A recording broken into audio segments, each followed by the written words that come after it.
Hello guys, how are you? I'm Hardeep Singh. Welcome back to your own YouTube channel.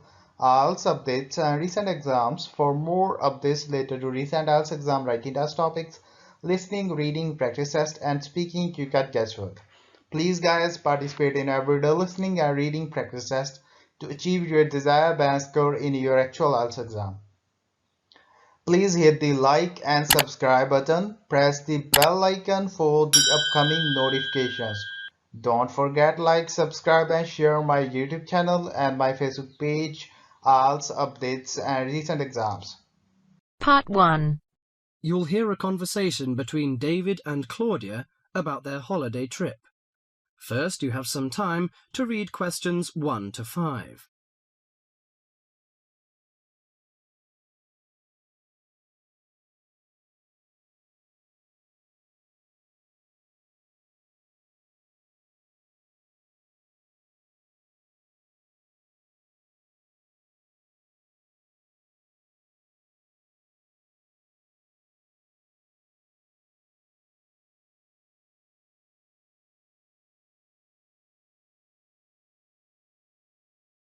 Well, Claudia, our first semester at university is almost over. I can't wait for the holidays. Oh, me too. Why don't we go somewhere far away and forget about lectures and essays and all that hard work? Sounds good to me. How about if we go to the coast? It would be great to do some swimming and surfing. The coast would be good, but let's look at our other options. There are the mountains. They're nice and cool at this time of year. There's also the desert, which I really enjoyed last year. What about going to Sydney? I've never been there, and they say it's a great city to visit. Well, I agree, Sydney would be good, but there are too many tourists there at this time of year, and I'd rather get away from buildings and cars. I vote for the mountains. All right, then, let's do that. Now, we have to decide where we're going to stay and how we're going to get there. Any suggestions? Well, for places to stay, there are the usual places, motels, hotels, and youth hostels. We can go camping too. I'm afraid I'm not a very good camper. I tend to feel a bit frightened sleeping outdoors. All right, we'll forget about camping. So, what do you prefer? Well, since neither of us has a lot of money, I don't think a hotel or motel would be possible. How about a youth hostel? Oh, I'd rather not go to a youth hostel. They're cramped and noisy, and the person in the bed next to you might be a snorer. No, I think we should find a small holiday house to rent, and if we get a few more friends to join us, it will be really cheap. Okay. You know, it's the first time for me to travel to the mountains. What do you suggest to take? Mosquito net, I guess. Mosquito net is useful, but I don't want to add more weight to our luggage. So the insect repellent can do, I think. Besides, aspirins are necessary and some cold cure, in case we feel sick or something like this. Do you think we need binoculars and a camera? Well, it would be a good idea to take binoculars. As to a camera, I'm not very for it. I'd rather record the scenes in my mind. You're right. What about the money? How much do you think is enough, and how we should take it? I've learned from a friend about the cost. He told me that they spent about $480 for 1 week's tour, so I think $500 would be enough. We may need over $300 for the house. Have you got any traveller's checks? No, I haven't. But I've got a credit card and a saving card. Then take the credit cards with us. It would be more convenient to pay the house fees with a credit card. Before the rest of the conversation, you have some time to read questions 6 to 10.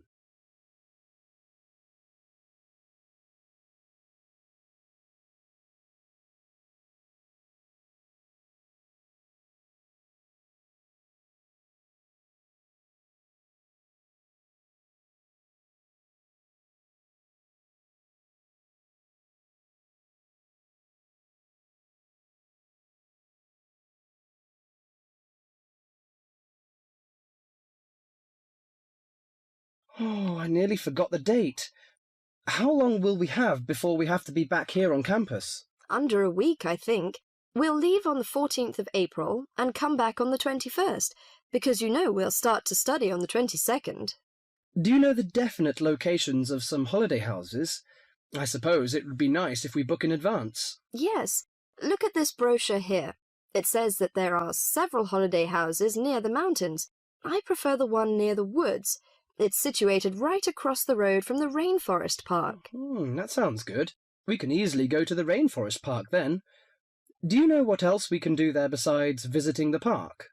I know that many people go there for bushwalking, but you need a good pair of walking boots, of course. Are there any dangers in the bushes? I'm a little frightened. In fact, there's no need to be nervous of the bushes, provided that you treat it with respect and common sense. Most of the animals and wildlife are gentle and harmless. There are venomous snakes to be aware of, but really they're much more frightened of you than you are of them. The other thing is that certain plants can cause irritation if you touch them with bare skin. I see. Well, I can't wait for the coming holiday. That is the end of part 1. You now have half a minute to check your answers.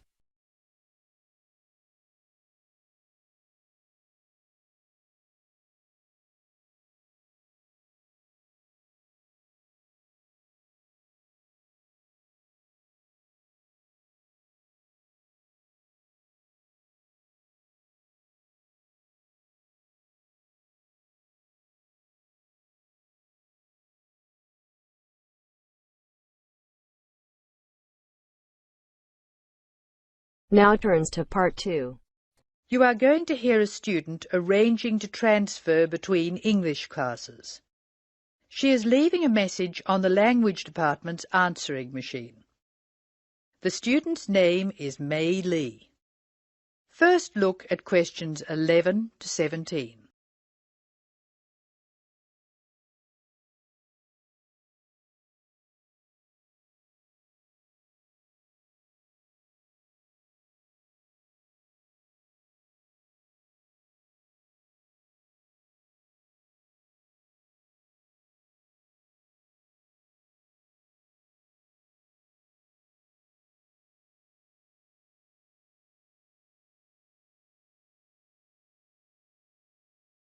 Hello, this is Mei Lee speaking.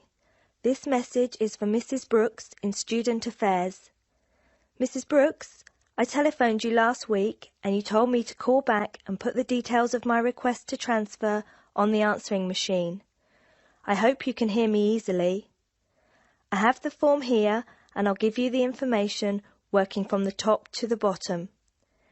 As you know, my family name is Lee, spelled L-E-E, and my first name is May. My student number is 002312.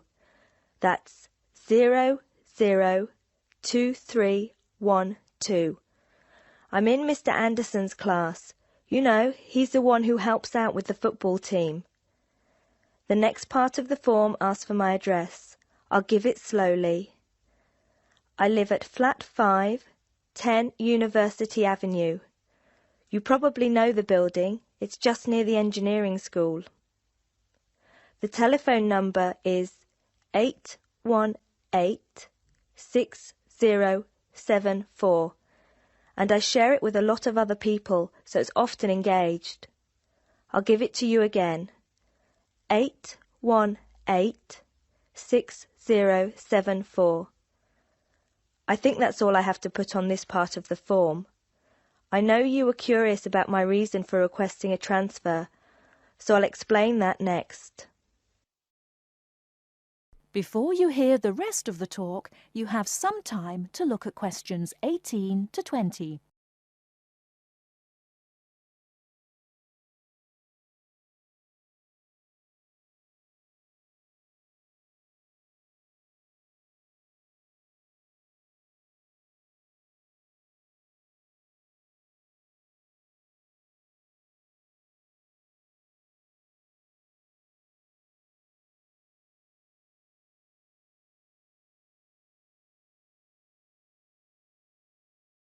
Now I'll tell you why I want to transfer between classes. Mrs. Brooks, I really like my teacher and my classmates, but I find it very hard not to speak in my own language. I just begin to think in English when the class ends, and I'm surrounded by other people from my country, so it's natural that we all speak in our mother tongue. I have been looking around for a class where there are very few other people from my country, so I'll be forced to use English. The best class I can find is the evening class, which begins at 6 p.m. Most of the students in that class come from countries which speak Spanish, and I can't speak a word, so I must use English. I have an Italian friend in the class, and she tells me there are 2 Hong Kong Chinese, 6 Spanish speakers, and 1 Japanese student. She says most people speak English at the break, although sometimes the Spanish slip into their own language. I checked the class list, and 2 students have dropped out of the evening class, so there should be room for me. Could you please see if I can join the class? I'm not sure what the class number is, but the evening class I want is in room 305 of the Trotter Building.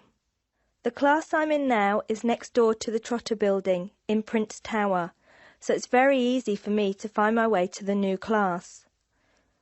I'm not going home until late today, so could you please leave a message for me at my friend Margaret's house?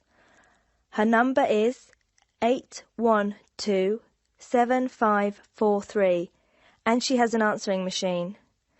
I do hope you can transfer me, Mrs. Brooks. If there is any more information you need, please call me. Thank you very much. That is the end of part 2. You now have half a minute to check your answers.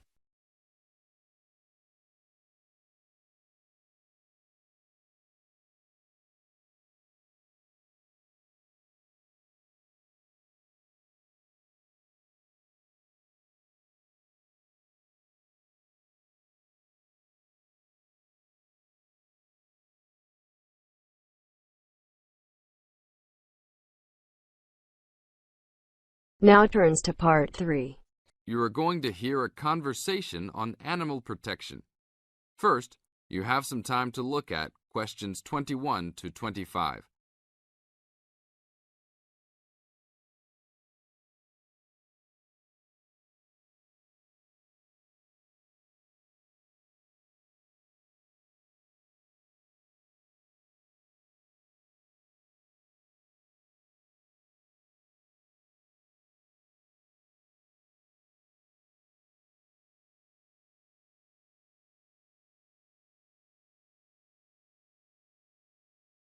Now listen to the tape and answer the questions.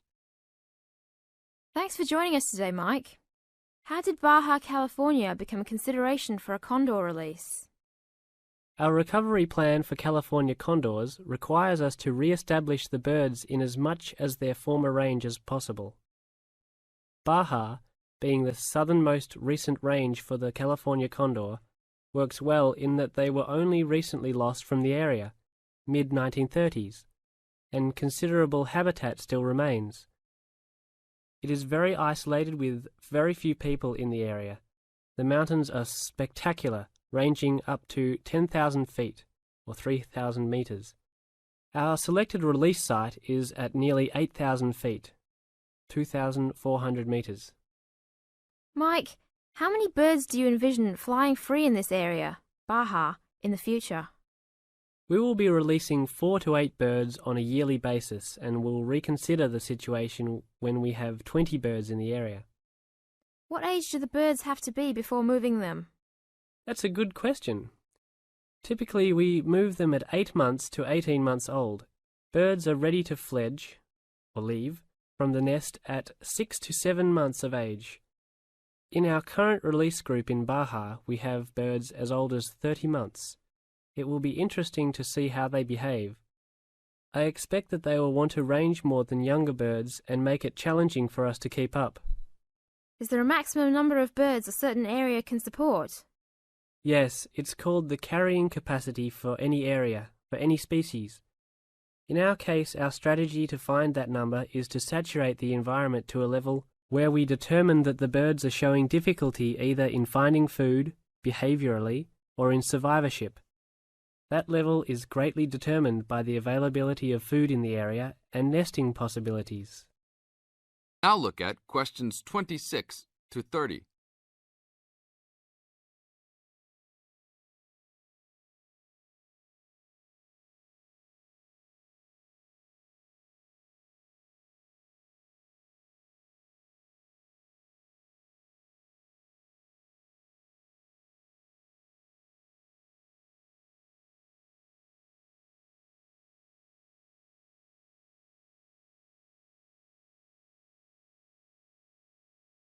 As the talk continues, answer questions 26 to 30.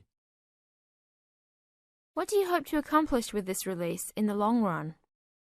I expect that well within 10 years the condors will be flying north and joining birds already released in Southern California. Hopefully we will reach at least 150 birds in each of these populations within about 15 years. What would you say is the biggest contribution to the California Condor program's success? That would have to be the fact that we were able to breed the birds in captivity from the 27 birds we started with in 1987 to the 205 birds we have today. This is thanks to cooperation between the San Diego Wild Animal Park, the Los Angeles Zoo, and the World Center for Birds of Prey in Boise, Idaho. Are there any problems keeping track of and protecting your released animals outside of the US? Nope. We are using radio transmitters and will be using the new satellite and GPS transmitters as well. Which system is better? Using satellites. The advantages over radio telemetry are numerous.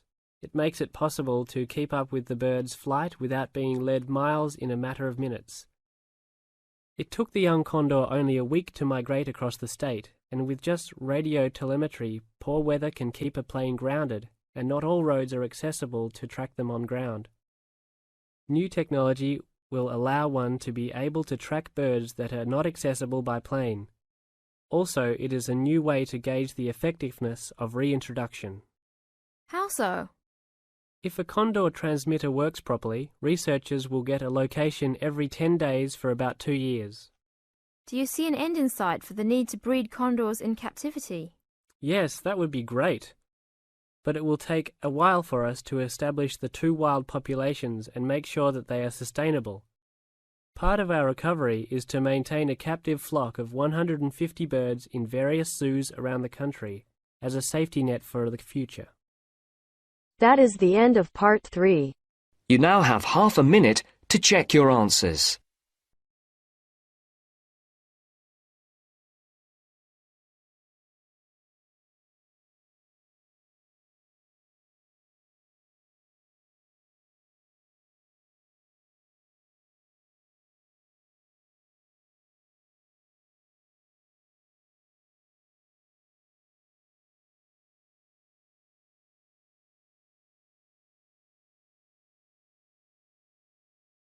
Now turns to part 4.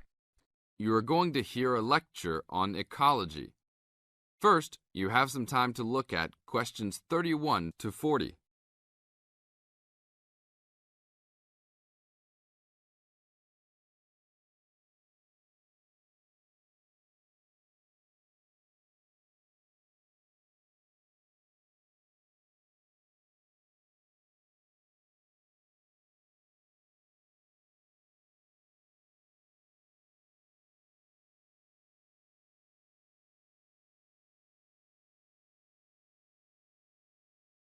Good afternoon.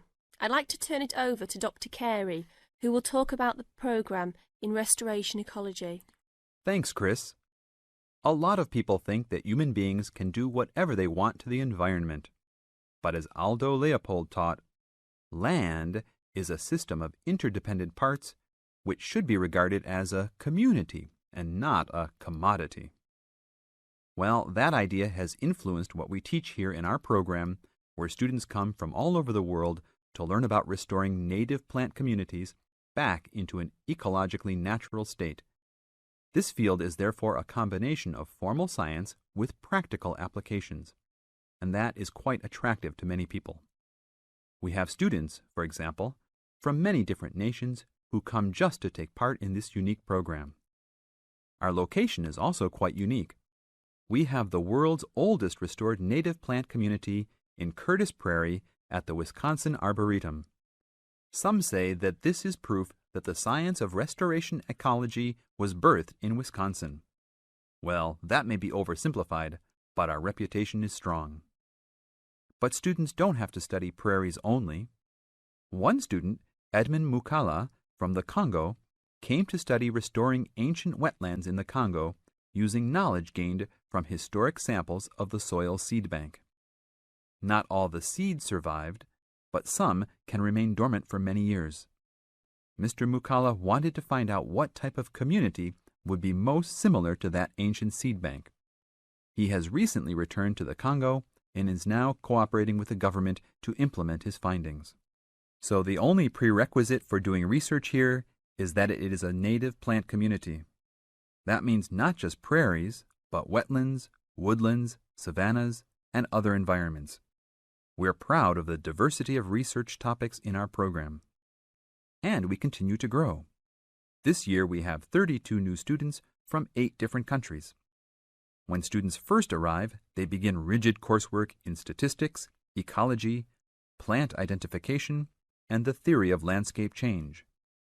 Then they take part in internships at local conservation agencies such as the Arboretum, the Nature Conservancy, the Parks Department, and others. We find internships to be crucial in helping students apply the knowledge they have gained in the classroom.